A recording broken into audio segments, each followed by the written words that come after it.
Honorable yasainingako. Okay, lindako. Mukusooka wangambye madamu genda mpola. Lindako. Mukusooka wangambye nti wafuna essimu okuva mu ofisi ya NRM. Nga Justin Nambeera alinaaba chairman ba NRM. Ani yakubira? Justin Nambeera ye yakukubira. Waliwo ne ba chairman ba NRM bonna. Mr. Madam omuntu bw'abeera wakuvunaanyizibwa nakubira essimu ng'akweta. Yogera n'ekitiibwa. Kuli kufe kuli kaleekaane. Wakati njagala kumanya. Honorable Namere ye yakukubira essimu n'agamba ndeetere emmwanyi. Okuva mu kamyufu nze namuwa emmwanyi. Nkubuuza ekibuuzo kimu. Ye yankubira essimu era n'akubira n'omwami wange nga yatusaba emmwanyi n'emmaawe. Omwami waliwa? Ssebo jangu wano. Baanona emmwanyi Masaka yonna ekimanyi emmwanyi Wulira. Toyina mpisa kiki? Yogera mpola. Paka zinaala. Ssebo gwe mwami wano. Kale muwulirize. Ssebo njagala yogera amazima nga talina ky'olimba. Yogera amazima gokka. Yogera amazima. Ku mmwanyi zo. Namere yakubira n'agamba ndeetere emmwanyi. Emmwanyi nasinkana Honorable Namere. Ani yakukubira nti ndeetere emmwanyi? Mulegeya ne Namere.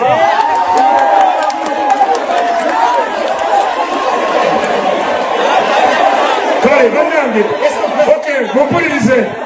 Basaba mumpulira bulungi. Minisita amumanyi bulungi. Minisita ensonga z'emmwanyi yazimbuliddeko. Ate era yazibulirako ne State House Controller. Bulegeya n'agamba nti ayagala babasasula omulundi gutya. Naye nga nagambye minisita nze mwennyini naku nga 3 emabega. Negamba minisita nkolera lisiti y'abantu ababanja. Pulezidenti tasobola kugaba mmwanyi z'omunaku n'atamusasula. So njagala okendeeza obusungu bwo n'omumwa. Ate gwe naawe njagala obeere omukyala wo mugambe omukomeko. Tugenda kwogera ne pulezidenti. Ngenda kumuwandikira ebbaluwa. Mugambo olina abantu bawe emmwanyi baliwe bati kati mwegasiramu mwena ab'emmwanyi mubanja 150. Mwena ab'emmwanyi ababanja RDC babanja milioni 150 bonna. Honorable Minister, ensonga eno yatuukako mu ofiisi yange. Omukyalo ono yankubira essimu n'aŋŋamba nti chairman wa NRM aŋŋambye mwongere emmwanyi zagenda okugabira bakandidate. Kati bwe yatuuka nga lwaki yakugamba agambye omwongere? Mu kusooka ani yamugamba omuwa? Okusooka waliwo emmwanyi Honorable ze yali yamugulako n'amusasula emiliyoni 10. Teyakusasula? Kati Honorable bw'agenda sente meka? Pola sente meka? Miliyoni 10. miliyoni 10 yazisasula. Miliyoni 10 zali mu kamyufu kwa mukaaga. Kale it's okay, tewali buzibu. Miliyoni 10 yazisasula. Ulira mubanja miliyoni 10. Bwenge binyiko bakubira essimu n'oŋŋamba nti bakusasula ssente. Lwaki otuuse ebigambo? Za mu kamyufu ebisasula. Kale microphone jimpe. RCC genda wansi ne bana abawala babiri.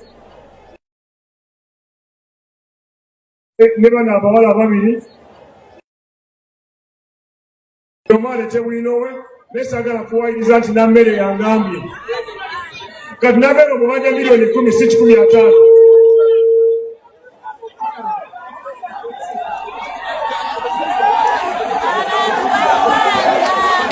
Kati 15 za Bulegeya za Namere. Ate za Bulegeya. Kale it's okay. Kale mugende wansi.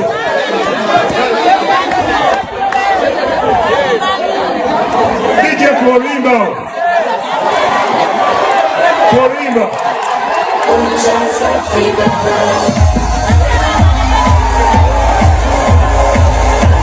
Justin Namere bujanga yipanka leero yakiguddeko. Bannamasaka tebasaaga ate nno gy'ava naye omukyala yagambye osaaga nze nnyina okukulumiriza era yalabiddwako nga yeekaza naye nga buteerere. Omukyala agamba olimba. Abantu munnange balina okuba nga baviirayo bannaabwe. Jjukira ye Nammere abadde amanyi nti buli kimu yasobola nga yasazeewo okwekaza naye omukyala amulemeddeko amusanze ng'ali ku mite nga tagenda. Abo be bantu be twetaaga era nga munnange ffe mpola mpola tubaawo kubanga tugabatuusaako. Byonna byonna nga bigenda mu maaso. Olunaku lw'eggulu twalabye Kasuku.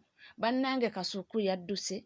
Kasuku yakonya muyinza okugamba nti yabadde akola kyabamu bagambye mbi yabadde akola ddwiro. Wabula kitwategeddeko nti muganda wa Frank Ntambi yeesimbyewo ku kya LC. Cherosi 1 ng'ali ku kadi ya NUP era gwe babadde bawenjeza akalulu. Twalabyeko ba Flaviana Mulindwa, twalabyeko ba Sharomu, twalabyeko baani. Abantu ne bagamba neye Kasuku ku mazina ge yazinye bajja kumuwa esente ze baamusuubiza mu State House. Naye nga Kasuku gana amazina gozinye biliyoni 5 bakyazikuwadde. Omanyi muganda wa Ntambi, Frank Ntambi yeesimbyewo ku bweru si wano. Naye ba TikTok babadde I love the brotherhood. Ndabye Shalomu, ndabye Kasuku, ndabye Ntambi. Kakati ate ali ku kadi ya NUP. Kati kyesitamanyi muganda wange Kasuku. Biliyoni 5 tunazifuna zino. Nenga all in all, thank you so much Kasuku, thank you so much Kawes. By the way, that's the reason I love these guys. Bali nyuto telina amanyi kibina kitufu kye bawagira. Muyisewo mwana wa NUP. Yes, muyisewo mwana wa NUP. Okitegeera babeeredde omuganda wa Ntambi kulwa Frank Ntambi munnaabwe. Bano bagayi tebeeta. Bano bagayi bategeera relationships oziwa respect, friendship. Naye nga abasaidi eyo ku kyalo ekyo mulonde muganda wa Frank Ntambi sikugana amazina Kasuku gakunkumudde. Naye nga Kasuku, Shalom n'abalala TikTokers bane, thank you so much. Mwebale kubeerawo mwana wa NUP. Mwebale kubeerawo baana ba NUP. We love you. Azze solidarity nti beekutte bonabona nga kitole ne bagamba katuwerekereko muganda wa mukwano gwaffe. Naye ekibuuzo kiri nti akasente ke baamusuubiza mu State House ajja kafuna.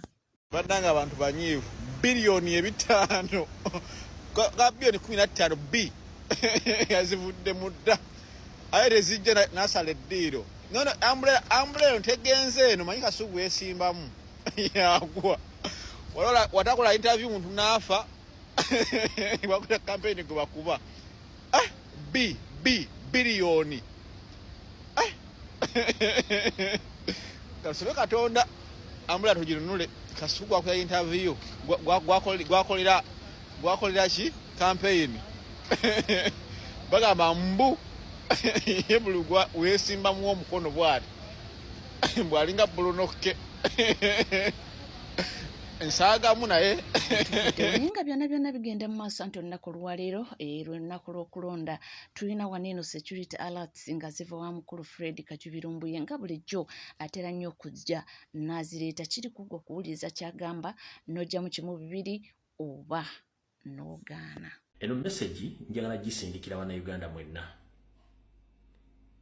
Olunaku lw'enkya ngenda kuzomweza 28 bannayuganda bagenda okusimba migongo balonde abakulembeze waabwe abasookerwako ku LC1.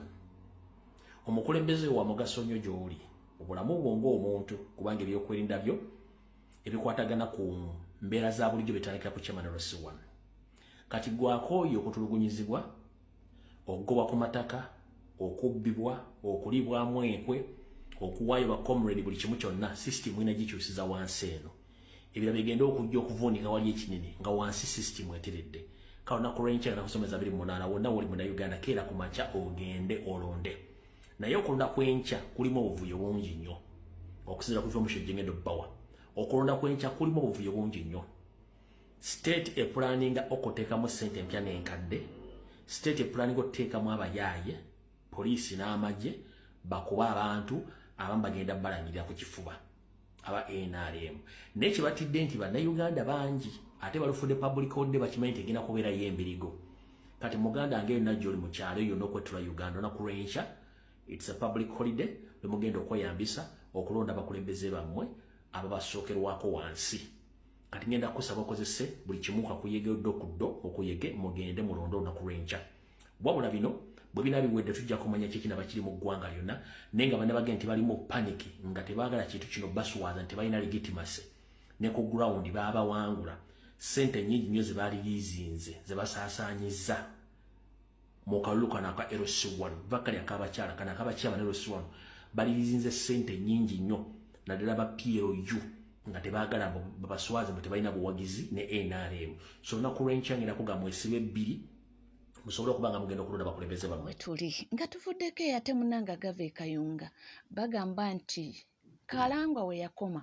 muganda we watandikidde atya nze munange sibimanyi nimbawo nange kubanga nkutuusaako deka olatuviire ku ntono biri biti eyo twasooka ntufuna amawulire nti munange namwandu wa Kalangwa yefuddemo nti yefulidde abaana yefuliza ab'enganda katege tufuna nti ate muganda we Kalangwa we yakoma we watandikidde mukimanyi nti omugenzi Kalangwa we yakoma muganda wa Augustine watandikidde okukola emivuyo mu Kayunga mujjukira video gye nakola emabega kaawo nga yali yewaŋŋamizza mu kifo eky'omugenzi Kalangwa ekyokubeera LC5 owa NRM mu district y'e Kayunga Secretary General n'alyoka asindikayo lawyer n'alyoka amuggyako n'abatuuze nga bagamba nga ye yeetaddeko ssebo mu meeting najjira ne mu suuti y'omugenzi mbosimanyi ajja bulungi mu kifo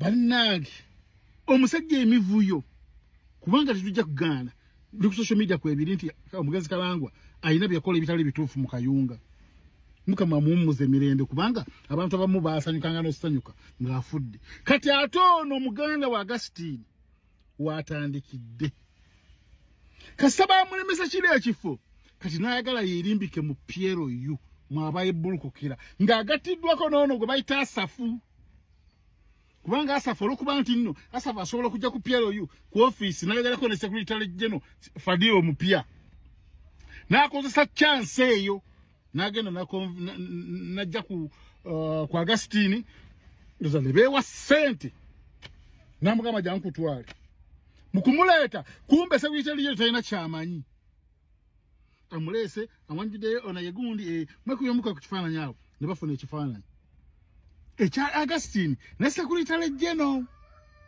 n'amugjawo n'agenda eno ku Sikayi ewa Toyota n'amugamba desagala bifaananyi kumbe kimuwonya kati Augustine ye yakozesa ekyo ekifaananyi okuddayo e Kayunga okugamba nti bannonze nganze coordinator wa PLU mu Kayunga Bugerere n'ebitundu ebiriraanyeewaawo abantu b'ekyalo ngabo bamanyi nabo babeeramu okukkiriza abamu ne bagamba bwe baafunamu okubuusabuusa ne bategeka n'ono Asafu si bwe ne bakola omukolo ne bagulawo woofiisi e Kayunga ne bagironkinga ne bamuwa ne certificate yagenda ku NASA n'afuna certificate jinzaawo emikono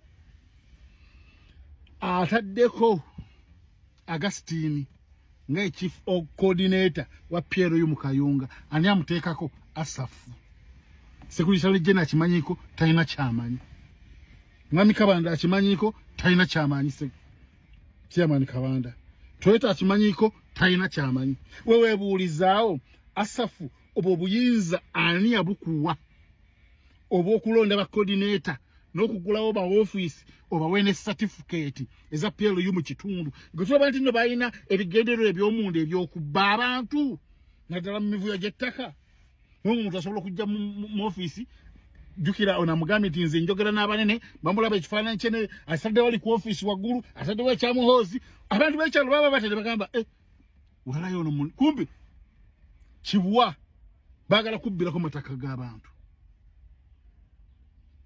so agoge mawulire nze mbawulira mbawa amawulire g'e Kayunga era ngenda gabamalirayo Lebo Mawanda oluvannyuma lw'amawulire okusaasaana mu banene ku PLU ebigenda mu maaso e Kayunga Lebo Mawanda abuuza Asafu Tiwai bino bituufu era ani yakutuma nosirafu bimukalira ku memo kati waliwo n'omulago bayita Jimmy Ruwanga ye coordinator wa Mukono Jeno Muhozi ye yamutuma yamulonda nga munnange agamba katubeeko kye tukolako ekibiina kifa kirimu namujinga katugende ku ground tunoonyereze ekituufu nga bateekateeka olunaku olwa meeting Kayunga kati Asafu ne Augustine bamanya nti abakulu bava mu piano yo bajja Kayunga bamanya nti bagenda kuswala kubanga sibe babatuma bali betuma bokka bamanya nti bagenda kuswala nga bagenda RDC bagenda wa DPC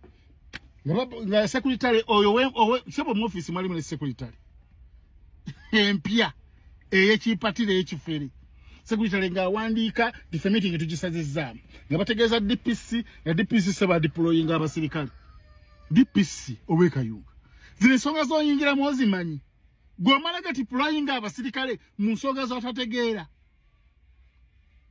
tichu ensonga zotalina komitona ejo zomanyide ddala ndizine ensonga ziri mu Jeno Muhozi okutatana erinnya lya Jeno Muhozi ne Pierre Yune secretary general noziyingiramu nawe nogana meeting wegenda okuba Sebagasini yakedde ku awagala okubeera meeting nga takkiriza wadde omulimu okwesaza mu meeting agisazeemu olwokuba bagenda kujjaye ebyama agenda swala ku kitundu bagenda mugoba bategeere nti nno abadde office ya kifere teri mu mateeka DPC ne RDC ne mulemesa kati omuntu wagamba nti bali babawadde ssente nga muwakana kubanga mwe temweza teeka mu maanyi nga temufunye amaanyi ago ge mwataddemu okulemesa meeting eyo temusobola giteekamu nga temufunye tekisoboka era omuntu wakyogera n'akirowooza toyinza munenya so oluvannyuma meeting yatudde akawungeezi nga bala waliwo okuswala era meeting eyo yabaddemu baabano wammanga mwabaddemu Ruwanga Jimmy coordinator wa Mukono ne Kayunga nebeeramu Arthur Kizza oyo mumumanyi agenda okujjayo Tebandeke yawabeera Tebandeke yamubba akalulu ne Lugoloobi MP omulonde n'abantu abatuuze bisatu era lipooti gye bajje mu bantu ne bagireeta ne bagikuba ku kitebe ekikulu wa secretary general Fadil ne bannanga abantu baagala okudda agono ge gave Kayunga ninga byonna bigenda mu maaso ensonga ya Honorable Mwanga Kivumbi yo tetunagibuusa maaso era twagala answers omwana akoze akatambi n'agamba nti mujja kunsonyiwa njagala nkakole ne mu Lunyankole eyabatategeera Luganda nga bategeera Lunyankole nabo bategeere kiki njogerako tukyali ku nsonga eya Mwanga Kivumbi naye mwe twogera amazima nupu yebale kujja kuba bingi byekyusizza okugeza nga akalulu k'abavubuka wano bavubuka akyabamanya nti akalulu kalondebwa era ffe twabeeranga eri nga batugamba NRM eri mu kulonda bukiiko bwayo bw'abavubuka munayo oba oliawo nga bayisa akulembera abavubuka ku kyalo ng'atolaba batwala owa NRM gwe baalonda era ffe tetwabifangako tugamba kasiteewo bye NRM nga twongedde okwogera amazima amaala kibiina ki ekyoposition ekyaleetanga kusimbawo banakyala ku kyalo nga olutende ekibiina kino oba FDC oba ki nga kisimbawo bana abakyala ku kyalo era kyalinga between NRM and NRM naye kuno nuupu yakyusiza ekintu bannaye kano ke kaluka n'abakyala kensoose okulaba nuupu kebaddemu nga buli omu amanyi nti gye kali era ke kasinza n'okubeera abantu okwetabamu ennyo okulondebwa era ke kalulu akasoose ak'abakazi ak'opposition okufunamu ebifo ebingi era kakanze nnyo NRM nga tuvudde awo banaye mutule mu vibe eri mu bwa chairman ku kyalo okimanyi nga kati kituuse okusitula abanene ne bava mu parliament bagende bakampainingire LC1 ku kyalo naye nga gonna amaanyi ga Nuupu wabula bannaye mboto balimu nga ntonoka nalabye omukyala ng'abaga ng'asesema ng'agamba Kyagulanyi n'obwa Kyagulanyi bwe sigenda kugenya muntu amuwagira kufuga Wayininja Kigere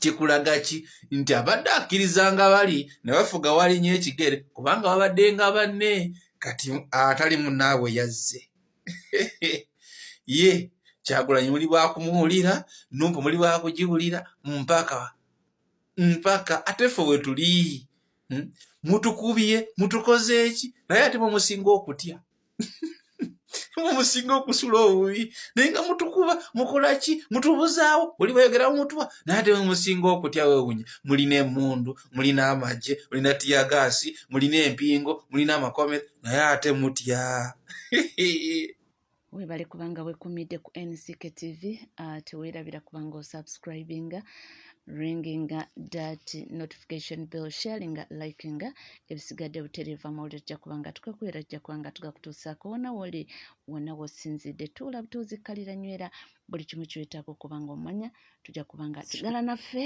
tovaawo tulina amala amangi nnyo mu maaso awo.